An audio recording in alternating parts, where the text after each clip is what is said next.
Presenter Olla Ramlan menyambut baik perayaan Idul Fitri dengan berkumpul bersama keluarga setelah 2 tahun tidak bersama.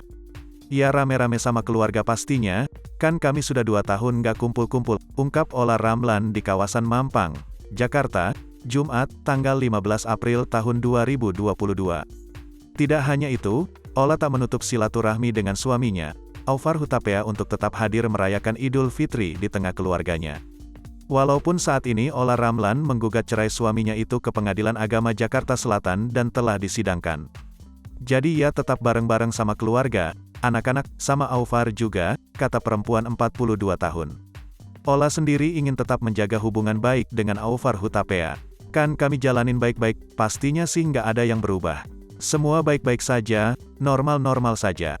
Kami tetap rukun, damai, jaga silaturahmi," jelasnya.